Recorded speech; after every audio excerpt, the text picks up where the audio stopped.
Assalamualaikum, Mas. Nasib pahit ini menimpa diriku. Setiap malam aku berdoa seandainya masih ada jodoh untuk diriku, aku akan berbakti dan menyerahkan hidupku untuk suamiku. Kisahku 5 tahun yang lalu saat aku masih kuliah, memang aku tergolong wanita cantik yang jadi rebutan pria saat itu. Ada 2 pria yang mendekatiku, sebut saja nama samarannya Aldo. Dia mendekatiku dengan ketulusan kedewasaan dan selalu mengajarkanku tentang agama hingga selalu mengingatkanku untuk jangan pernah meninggalkan sholat 5 waktu. Namun dia berasal dari keluarga sederhana. Untuk fisik pun ya seperti pria biasa pada umumnya, sedangkan Bambang yang mendekatiku dengan kemewahan, makan di restoran, shopping, nonton bioskop, liburan. Bambang memang menyenangkan secara fisik pun memang wow karena dia rajin fitness. Hingga suatu hari aku terjebak pada pilihan antara Aldo dan si Bambang.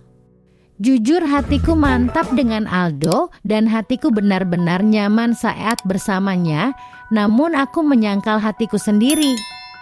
Aku menggunakan logika dan memilih si Bambang karena secara ekonomi dari keluarga kaya, dan aku berpikiran keluargaku pun akan ikut menjadi kaya. Hingga pernikahan pun kami berlangsung, kami juga bahagia. Namun kebahagiaan itu hanya berlangsung 2 tahunan saja ketika dia mulai putus asa tiap malam kami berhubungan. Namun aku tak kunjung hamil. Hingga akhirnya kita periksa pergi ke dokter dan ternyata aku yang dinyatakan mandul. Suamiku sangat kecewa dan tidak menyangka aku yang berparas cantik dan normal ternyata mandul. Pertengkaran akhirnya sering terjadi hingga ternyata suamiku main di belakang dengan wanita lain, dan beberapa bulan setelah suamiku tahu wanita selingkuhannya hamil, dia sangat senang. Dan tanpa perasaan bersalah dia memutuskan untuk menceraikanku. Hidupku terasa berakhir, aku putus asa. Dan pada suatu hari tanpa sengaja, aku bertemu dengan Aldo setelah bertahun-tahun kami tidak bertemu. Aku curhat menangis sejadi-jadinya, aku meminta maaf dan aku memohon untuk memberikan kesempatan untukku. Namun ternyata dia menolak karena sebentar lagi juga akan menikah dengan wanita pilihannya. Dan ternyata sekarang pun dia juga sudah sukses, bahkan bisnisnya bolak-balik luar negeri.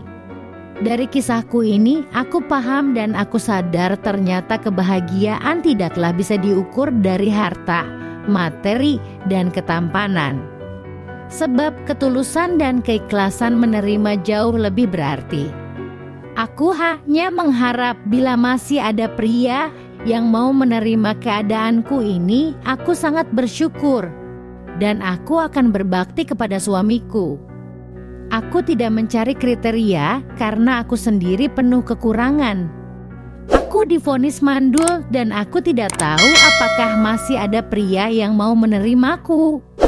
Terima kasih Mas sudah mendengarkan curhatanku ini. Sekian, wassalamualaikum warahmatullahi wabarakatuh.